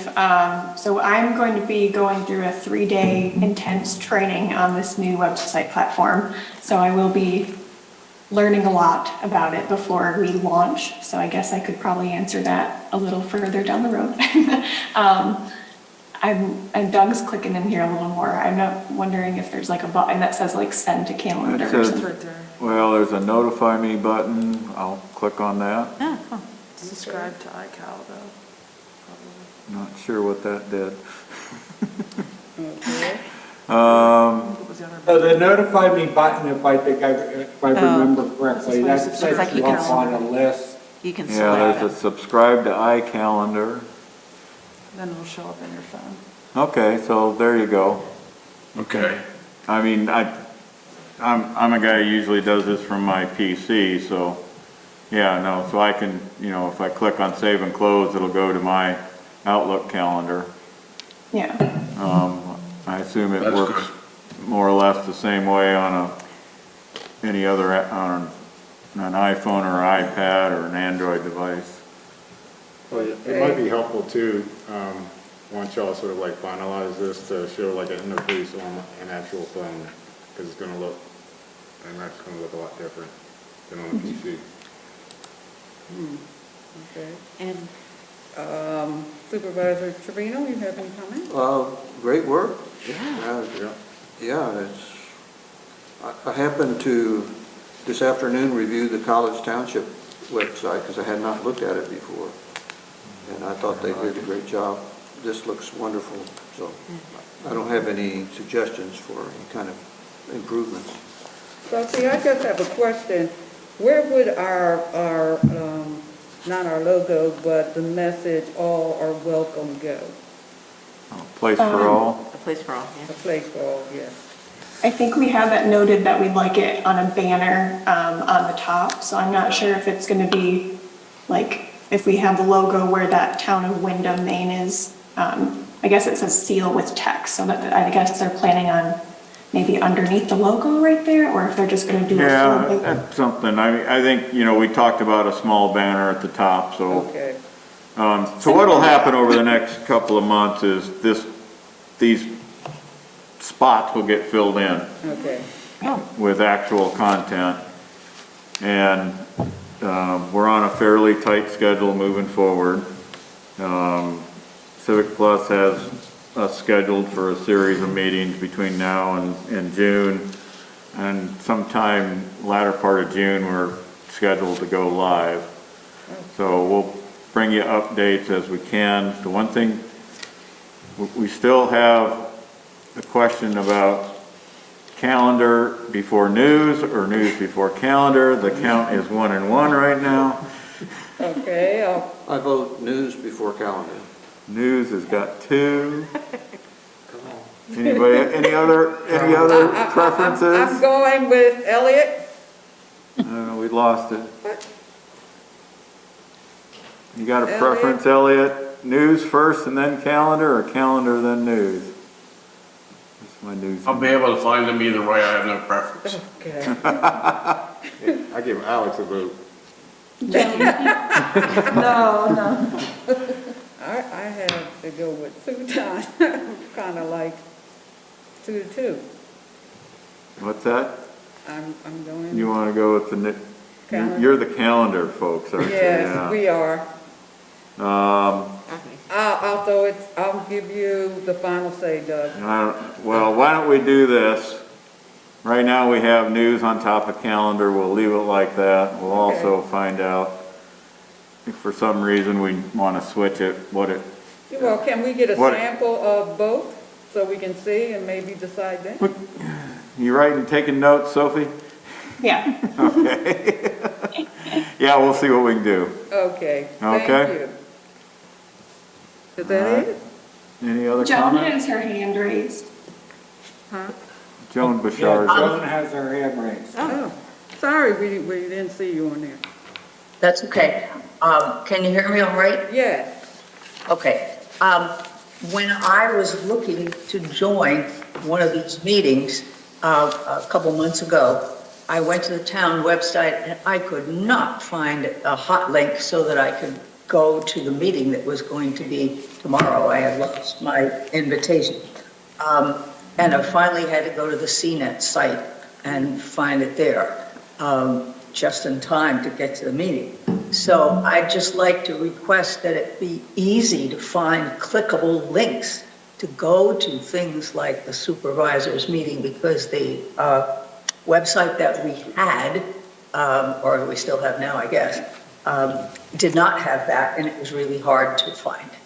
Okay. Thank you. Thank you so much for your input on that. Good idea. Yep. All right. Thank you. So, Anybody else? moi, right here. I'm sorry, Supervisor Whitman? Oh, and I see that Jim Payne has his hand. So I would actually just like to throw a big monkey wrench into everything. This is beautiful. I like, whoa, I love it, Sophie.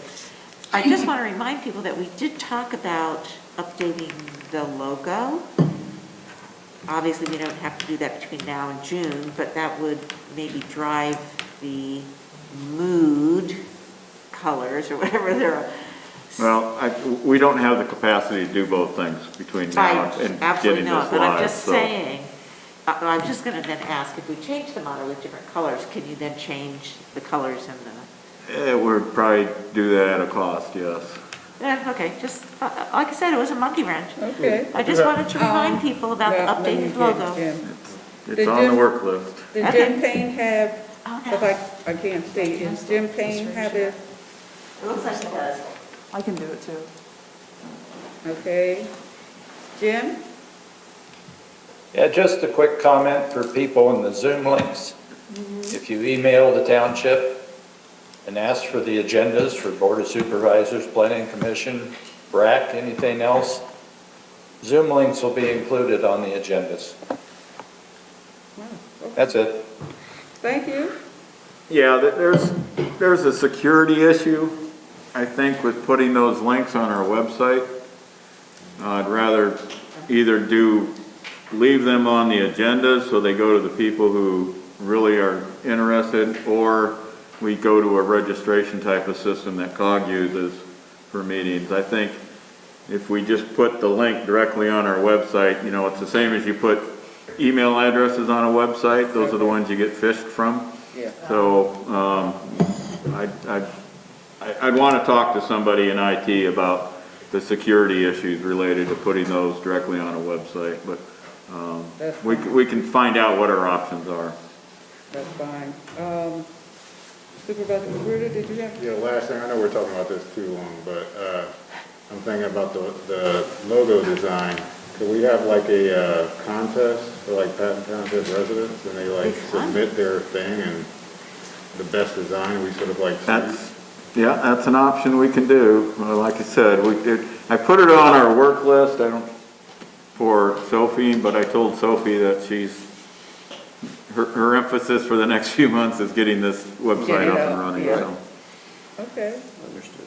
we can look at it. I think Joan Bouchard has another question. Joan?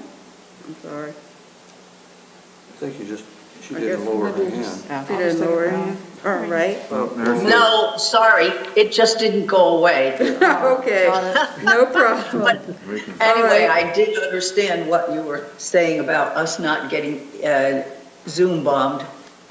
And so I defer to whatever would be easy, but not too easy for people who shouldn't be there. Okay, thank you. Doug, is that it? That's it. Thank you all for your input. All right, thank you, Sophie and Larry. Thank you, Sophie. Yeah, thank you, Sophie. All right, next on the agenda is consent agenda.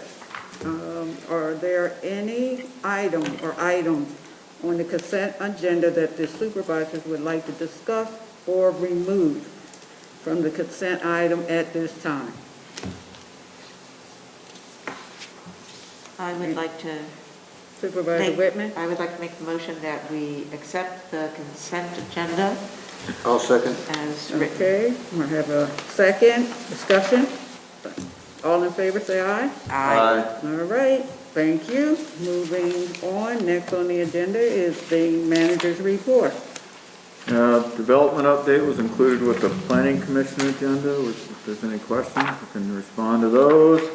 There was a thank you note from the first night folks. We had sponsored 2 of the smaller ice sculptures, as we do most every year. Announcements, I did authorize a donation to Interfaith Human Services.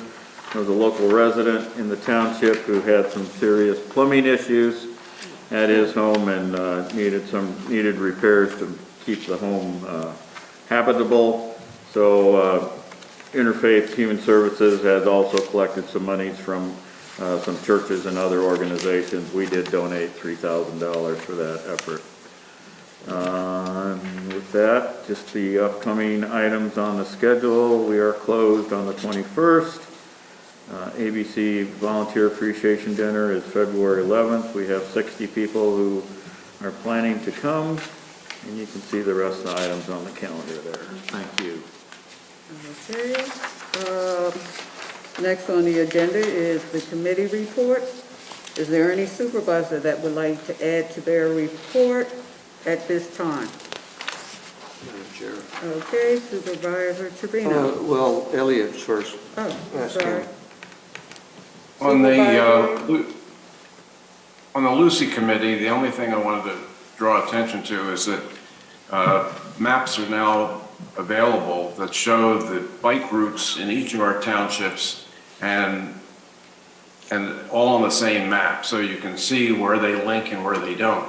And so when we do future planning on expanding bike routes, if we see where they are in the adjacent townships, we're more likely to be able to link them properly so that they match up rather than just guessing.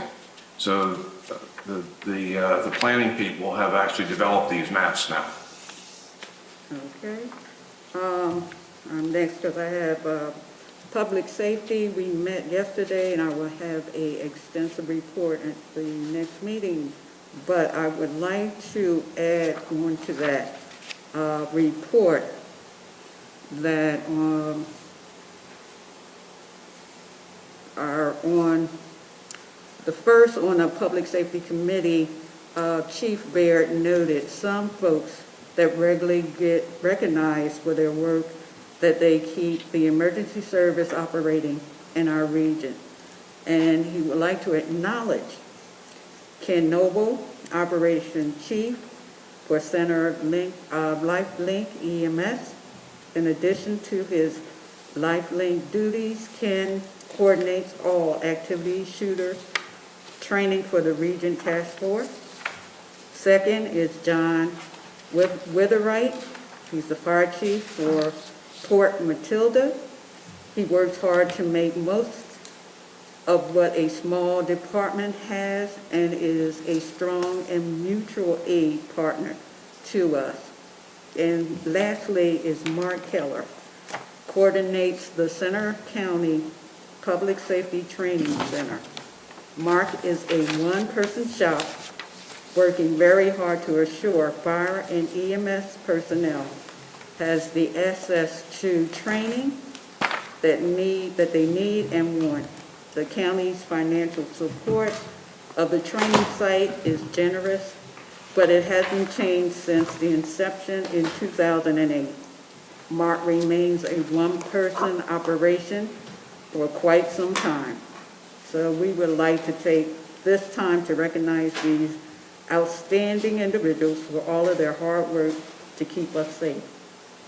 Second, the code office is putting on the 2018 International Residential Code for one and two family dwellings transition from the 2001 IRC.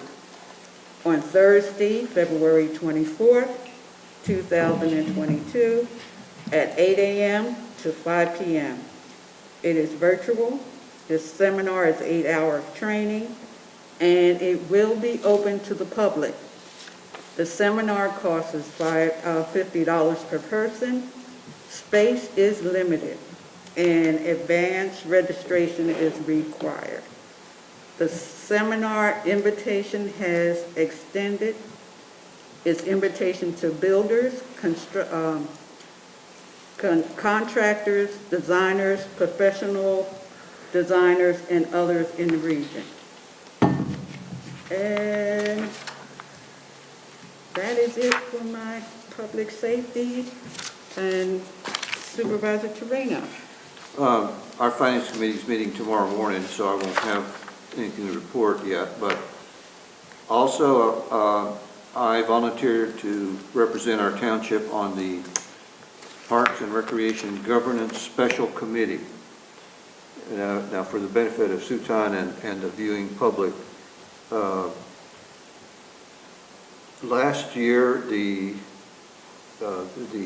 General Forum authorized the formation of this special committee to study the Parks and Recreation in total, because ours is sort of a complicated arrangement.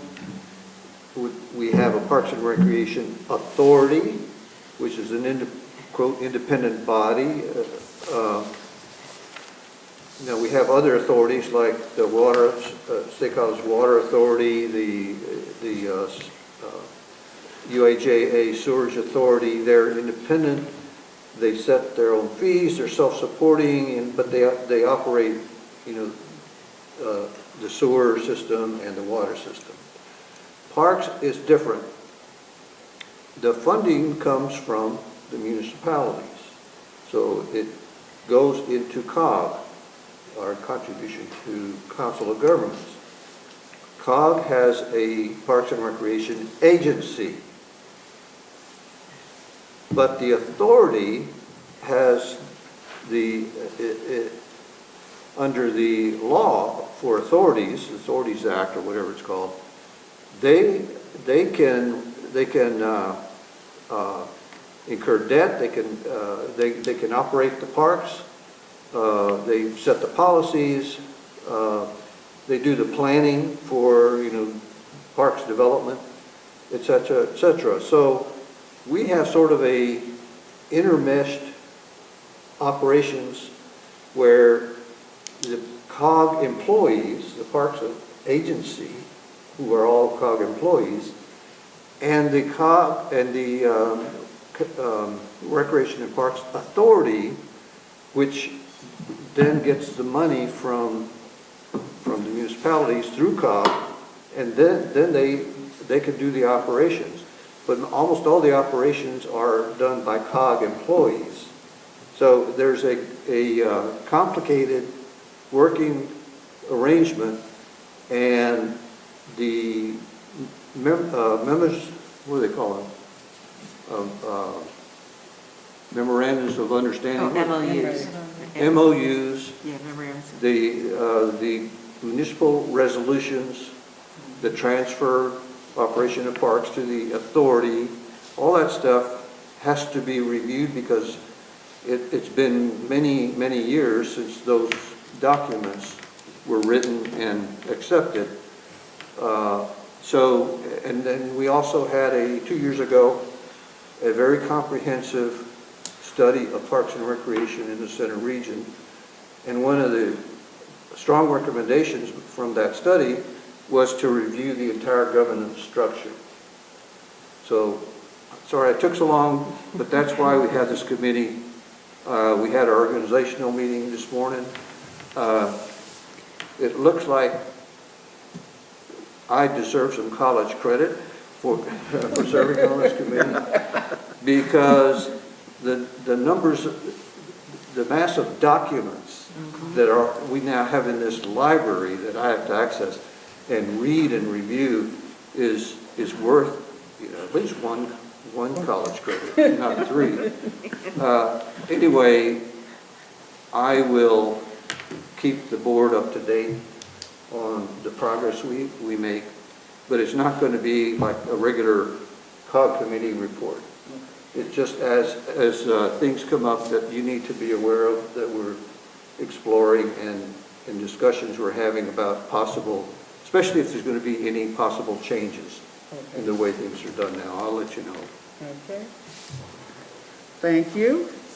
Doug, is there any other announcements? No, ma'am. Can I also ask the board members to meet with Doug so he can finalize the script for Friday? I think there's still some openings, Doug. Yeah. Okay. If I don't get any more volunteers by tomorrow, I'm gonna leave it up to you, Pam. All right. We'll have a finished product by the end of business tomorrow. All right. Thank you very much. Moving right.